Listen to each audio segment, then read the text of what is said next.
All right. So you got these yesterday, didn't you? Facilities. What are facilities? Buildings, exactly. All right. So this is our athletic facility. This is our training room facility within this part. There's also the other training room up in the gym, which is just like this one, too small. I'm not stopping. Do your work quietly. So you can be as much as a closet. I've actually worked in a training room one time that was, oh, 12 feet by 12 feet. That's 12 feet. That's probably 12 feet. And that was it. It was two treatment tables that went long ways. This also included office. Had a desk, had counters up against the wall, and then it had a little room that was probably half the size of this, that there was a whirlpool. And that was where you were supposed to take care of any of the injuries. Literally ridiculous. But there are places that it's just a closet. Worked in another place, and they said, "Hey, we're going to build a brand new training room for you." I said, "Great, this is really good." And then they showed me how big it was.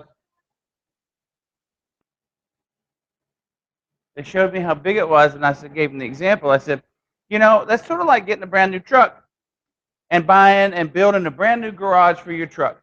And so you go and you measure, how wide is the truck? All right. It is from the end of one mirror to the end of the other mirror. It is 7 feet. And so you build a brand new garage that is 7.5 feet wide. So you can pull your truck into it. What's wrong with that? You can't open the door. So yeah, you got a brand new facility, but is it functional? No. It's a little bigger, but it's still not functional. All right. Now, if you go over to like Westfield, okay, that training room there is about the size of a regular house. It's over 2,000 square feet. They got more room than they know what to do with. Whole bunch of room in the middle that they can do all sorts of exercises. But then we're here and we're not there. So when you're wanting to build a facility, you need to figure out your location. One training room I worked in was good sized training room. But here was the problem. It was the absolute furthest building, or the farthest it was from the school as anything on campus. But it also had a deal that wasn't very cohesive for the girls, because there was a door that went straight into the guys' locker room. And it didn't have a little break where they had to walk around. It was open the door, and there's all the boys. So you got to have an idea of location. So you want it to be centralized. You probably want it on an exterior wall. Why do you want it there? Huh? How about for emergency use? Tornado. I'm thinking more EMS. Yes. All right. What can you do if somebody's already bled out? What does that do with facilities? We'll get to bleed outs at some time. All right. Illumination. What is that? Yeah. Yeah. If illumination. Illumination is lighting. Is lighting. Like that right there, it's driving me nuts. One light bulb being out drives me nuts, because when you're putting on stereo strips, you need to be seeing where you're putting them and so forth. Somebody gets something in their eye, it's a little tough if it's in a dark training room, if it's in one of those closets. Special services. So probably need to have a door wide enough to take care of a stretcher. I remember one time I was working with my father, and we were in the chow line in the cafeteria. Lo and behold, one of the ball players decided to have full body cramps. He had cramps from his neck to the ends of his fingers to the tips of his toes. That's how dehydrated he was. Can't get him out. Why? Because the door was too small to get a stretcher in. So we put him on a Lunch table. Folded the legs up and we carried them over there. Guess what? That was still too wide to get through that door. So you need to think about what kind of services that sections that you need. You need a treatment area. You also need maybe an electrotherapy area. That could be probably the same. You need exercise area. You need a hydration area or hydrotherapy area. You need an office. Hydrotherapy. Where is that? What is it? Exactly. So that's why we have the whirlpool. You need an exercise rehabilitation area. We use this. It would be nicer if this was bigger so we could actually do some little things in here using tape on the floor, etc. We have a taping area. All of these. Now, you see these little dots, and so what's that going to tell you? Sounds like a listing question, doesn't it? So if you're smart, it says, all right, list so many of the areas in the training room. Well, don't write the bicycle area, but you can write the exercise rehab area. Don't write the whirlpool area, but you rewrite the hydrotherapy area. A physical exam room. That would be so nice. So in an ideal setting, if we had a doctor that showed up every day to make sure that everybody's fine, but there's going to be those times where, oh, somebody got a hernia, somebody pulled a groin. You need a little privacy for the doctor to examine them. So a physical examination room certainly would be nice. Records area, that's always got to be locked up, okay? So let's just say that you're a stalker, right? Yeah, one of those kind. So you're one of those little stalkers, and little Jimmy never gave you the home phone number. But you love Jimmy. You know Jimmy loves you. So you end up going into the records area that was left unlocked, and you go and you rifle through the files, and you find his, and voila, there's his home number. Oh, there's his address, too. You didn't know where he lived. Now you can super stalk him. All right? So it's really important that you make sure that that information is not available to just anybody. All right? Storage facilities. You know how we have such great storage facilities. We have to go all the way down there. We have to go in here. We got to go. If we could go up, we'd go up.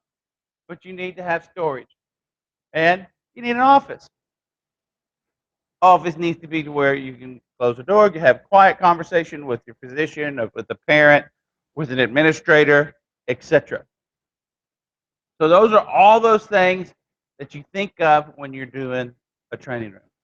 All right. Now this slide here shows Excel. You know how to play with Excel? You know, Microsoft Excel? You don't know how to play with it? It's pretty fun stuff. There's actually, if you were to make each one of those cells, somebody asked me, they said, how many cells can you have in one spreadsheet? You know, it's over 2 billion, 2,178,000, or 178 million, something like that. So you take your Excel sheet and you make the squares equal. If it's 12 pixels wide, you want 12 pixels tall. That represents 1 square foot. So when you go and you get the blueprint, right, and they say, you've got this many square feet up and this many square feet wide, now you can draw your lines and make your training room. Got it? Once you make your training room, then you need to measure this. It's not really, but it's really close to 3 feet, and it's about 6 feet. So if I look up there, you can see that the tables up here have 3 lines, 1, 2, and 3, and you'll see they're 6 feet deep. The little gray areas were the size of these little tables to put in between them. All right? You have to look and see how much does the bike need, how much does the stair climber need. Those were trampolines. For balance, of course, those were whirlpools down here at the bottom, and that was the wet area, the hydrotherapy area. And so we had a total of 800 square feet for a school that's our size. It was probably just a little bigger than this, I would imagine. I don't think we're quite there at 800 square feet. All right, so the office was 112 square feet, and the storage closet in the office was a whopping 15 square feet. 5 feet wide by 3 feet deep, 15 square feet. So once you know this, you can go to your administrator and you say, this is what we can get in. As you can see, there is absolutely, we're building a building brand new, and there is absolutely no room for growth. Coach, Mr. Superintendent, are you not planning for us to be successful? That one there was actually half the size before I got there. They had it drawn out to be half the size. And I said, Coach, can I ask you something? He said, yeah, what? I said, you going to make this bigger? He says, well, the other guy, he didn't want it that big. I said, of course he didn't. He didn't want to work. Got to have room to work. And so I told him, I said, we can leave it that way. And I can be the highest paid ice bag maker because that's all you'll be able to do. Here, have an ice bag, go home. We have no bikes or cardio rehab. Up, go home. We have only 3 tables at the most, 2 modalities, and that would be it. So imagine if this training room was this size from here over. All right? There's so many errors in our field house right here. Like, you know what's right there, right? The bathrooms. They should be across the hallway because when you go into the football locker room, that space that's right across the hallway next to the door, no one ever uses. They never use that space for anything. So now you've taken something that would have been functional here and chopped out that much space. We'd have had 2 more tables. And because they wanted a bigger room, and it's all about, I got this much square feet. That's how it happens. So, yeah, check this out. Here's another thing. Every school's got a gym, right? Can't live without a gym. Go get some non-sticky, not like painter's tape. It doesn't peel up the shellac on the basketball floor. Measure it out. Put it there. Grab your tables. Take them over there. Put them in the gym around that line. Give your administrator, give the architect, give the athletic director a real life idea of how big or how small your facility is really going to be. All right. You know, we got a budget here, right? You know, a budget, you know what my budget is? How much money I can spend to take care of the athletes here. Okay? Now, can I go over that budget? No, can't go over. I can stay under it, but you don't want to stay under your budget. You want to spend that money. Because if you don't use it, you lose it. And so if I have to spend more this year and buy, let's say that at the end of the year we had $1,000 that we still hadn't spent, buy something you know you're going to use. All right? I'll buy $1,000 worth of ice bags. Ice bags are expensive. That bag, one of those in there is like 150 bucks. So I'm going to end up buying about 7 of them, 7,000 ice bags. We're set for next year. So then when next year's money comes up, I know I don't have to worry about an ice bag, so we can leave that off the list when we go buy stuff. Budgets are different to work with depending upon your setting. We have 2 different kinds of budgets. One budget you spend on supplies, and then there's the activity budget, which we spend on things to take care of either the athletes or to take care of y'all. Okay? So you don't want to get them mixed up. So there's more than one kind of budget. There's also a budget called a capital outlay budget. You might have a regular supplies budget for $10,000, and then you might have a $1,500 or $2,500 capital outlay, and that means that every year your school district is wanting you to buy a large item up to that amount to help improve your facility. So be wise when you're spending your budget. Think of that money as your own, not that you can go out and buy Powerball tickets with it, but think of it that you would say, I want to spend this money wisely. The better that you take care of your budget with how much money you have, you certainly then show your school administrators and your school board that you can trust me with your money. And if they can trust you with the money, when you ask for a budget increase, you very well may get a budget increase and get more money to do in the future. So if I'm buying supplies, so we open this wall up and we look in here, there's 2 kinds of supplies, expendable and non-expendable. Expendable means you're going to throw them out. They're not going to be reused. Can you use hydrogen peroxide on 2 people? I mean, we could put a bucket under there and wash off somebody's dirt, right?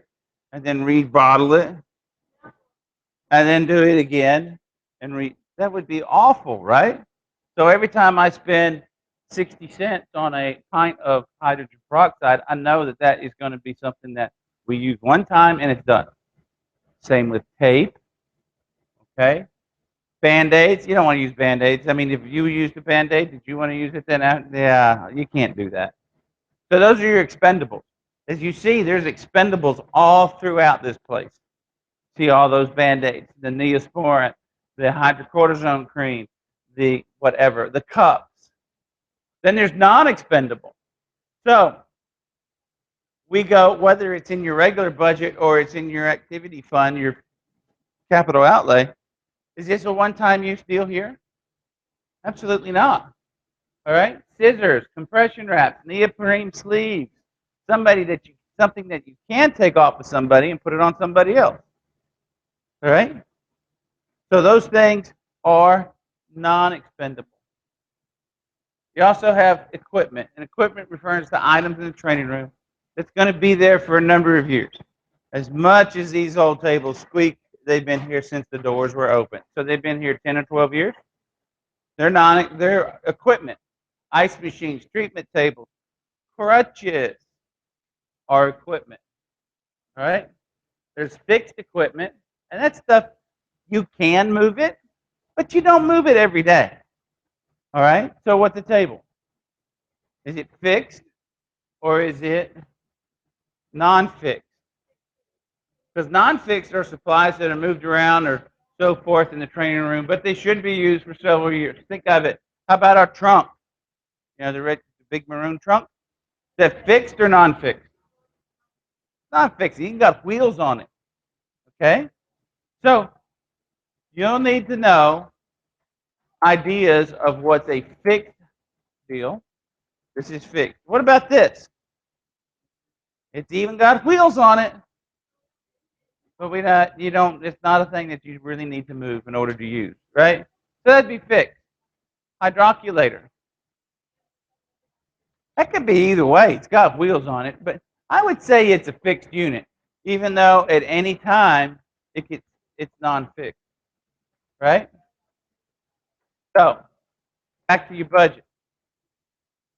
All right, what's the name of your store? You got a sporting goods store. What's the name of it? Huh?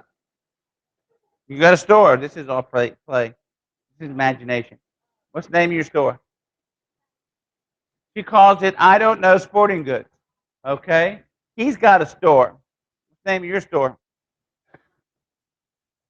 He calls it Acme. Acme Sporting Goods and Coyote Supplies. Got it? Okay. And she is now the athletic trainer. And she's got a budget, and her budget's $10,000. Okay? Now, does anybody know how to buy a car? You've heard about it, though. You've heard that it's a booger, right? Do you think that if she went into the same dealer and she went into the same dealer, they're going to walk out with the exact same car for the exact same price? It's about how you negotiate, right? But how about this? How about if she both sent a letter to car dealers, you, and you, and said, I have the credit and the money to buy a car. I want a 2015 Corvette with this on it. Okay? So, what are they going to do? They're going to send back that they know that this letter didn't just come to them. They're going to give them their best price in order to sell that car. Same with your budget. As you decide, I need tape. So you send it to a letter that says, I don't know, sporting goods. I want 50 cases of Johnson & Johnson Coach tape. And you send it to him, too. And you say, what kind of price are you going to give me? And you send back that you're going to give it to her for $51 a case. And he writes back, he'll do it for $49.95. Well, if she goes with him, she just saved $50 because it's 50 cases and only $1 difference. That's $50. Now, at the same time, when we do this, We send out probably close to 100 items at one time. And so you'll get some of the bid, and you'll get some of the bid. So she's got to take the time to go through each and every item and put down the best price, split it by vendor, and you pay her how much money for the stuff she wants to win and how much money he wins. So that's how you do a bid sheet. So in order to know how much how much you need to constantly take inventory. Okay? How many cases do we have of tape right now? Probably about 30 cases. How much did we order this year? Probably 20 cases. So somewhere we got to 10 and we added on, right? In order to know how much we use, we need to know how much that count was before it got to 10. So you take an inventory. You count them up. So you know how much supplies.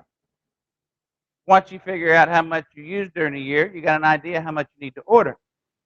Look for good prices.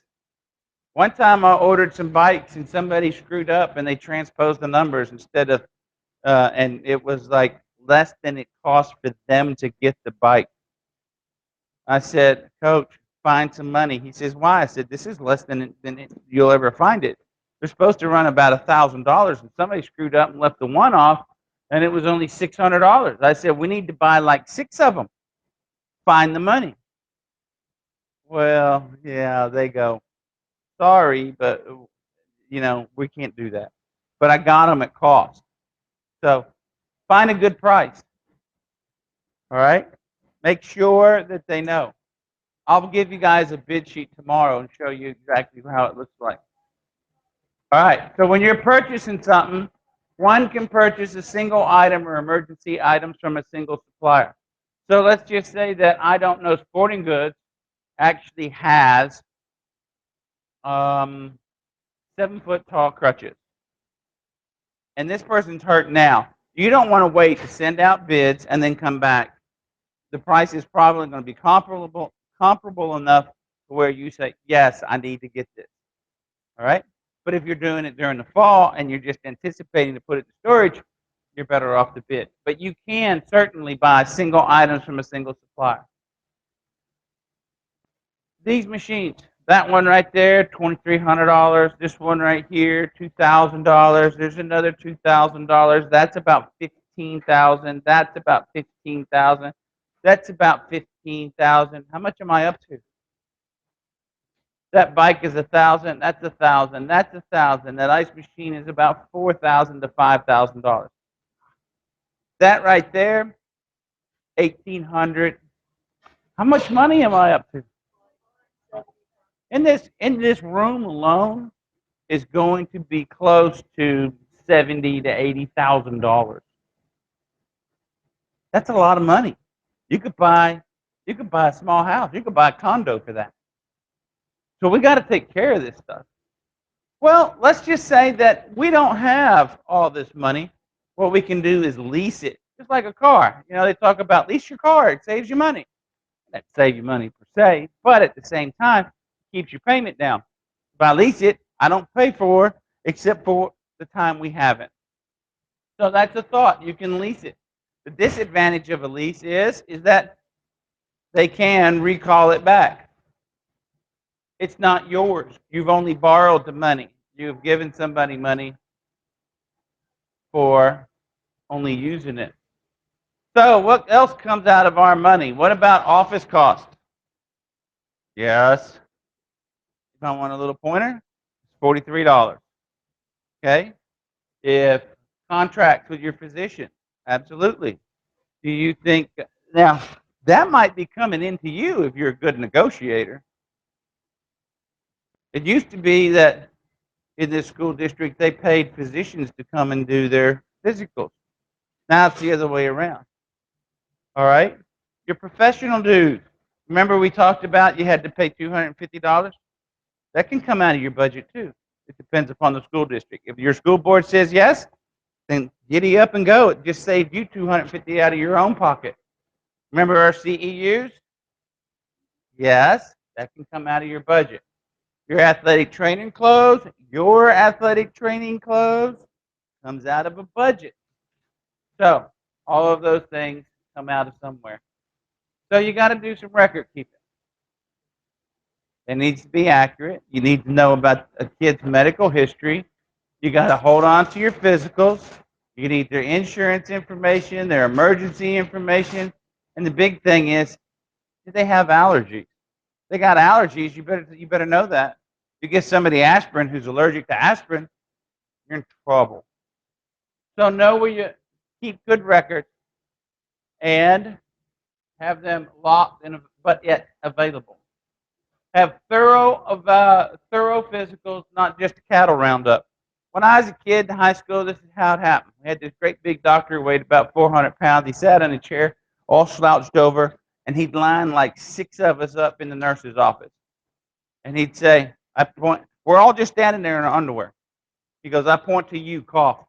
That was his physical. No one listened to our heart. No one checked joints. No one looked at medical history. That's not how we do it here. We have the cardiologist shows up. We've got regular GPs. We've got orthopedists, the whole 9 yards who are here to take care of those physicals. You need to do a thorough job and not just round them up, throw them through, and sign them off. So your physicals need to be real physical.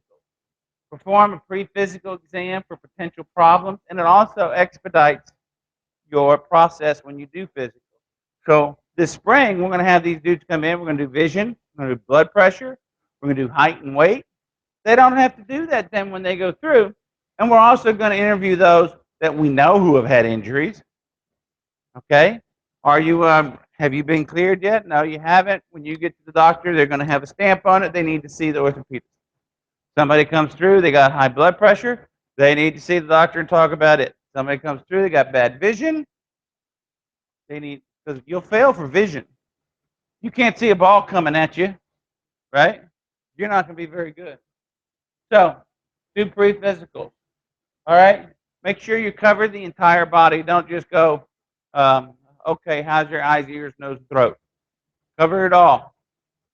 So, a good physical. If you don't do a good physical, you're putting yourself in a liability situation to where they say, you didn't check his heart? What's wrong? So, injury reports. Keep your coaches happy by telling them who's hurt, who can do what, who can't do what. All right? Daily reports with the player's name, their status, and what sport that they're in. We can show you a fake one of those tomorrow also. Record your treatments, time, date, name, all treatments received, any remarks. Keep it on file. Why do you keep it on file? Because if Joey says, they didn't do anything for me, we come back and we say, well, you were here at this time, at this time, at this time, at this time, at this time. There's not much to stand on then, is there? So, all right. Make sure you have their emergency contact information with you, especially for high school athletes, because you all are minors.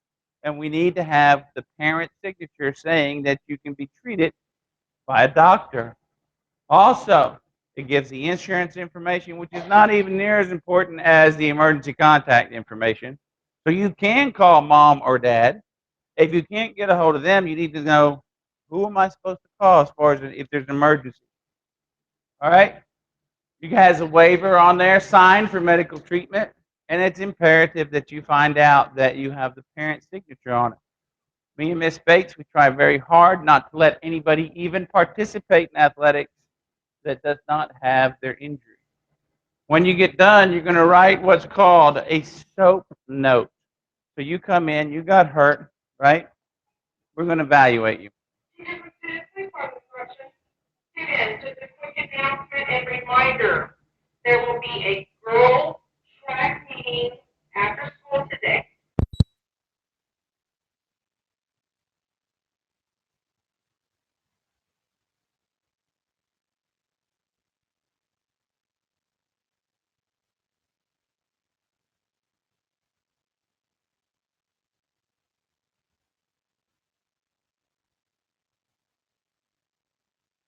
I get done seeing you, and I need to write a note, and they're called SOAP notes. S, O, A, and P. The S stands, that's where we write our subjective. That's everything you tell me.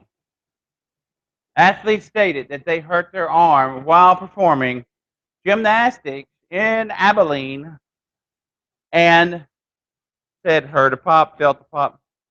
Subjective is what you have told me. Objective is what I have found by doing tests. While performing a anterior drawer test at the right ankle, there was a clunking, etc. Stuff that can't be, that is not subjective. It's objective. There's tests to go with it. Our assessment. What do we think is the problem? And then the P is the plan. So now that we have a plan, how do we achieve it? All right? So you need to have SOAP notes on your injuries. How many do we got left? Just 3 more slides. Okay, tomorrow's Friday.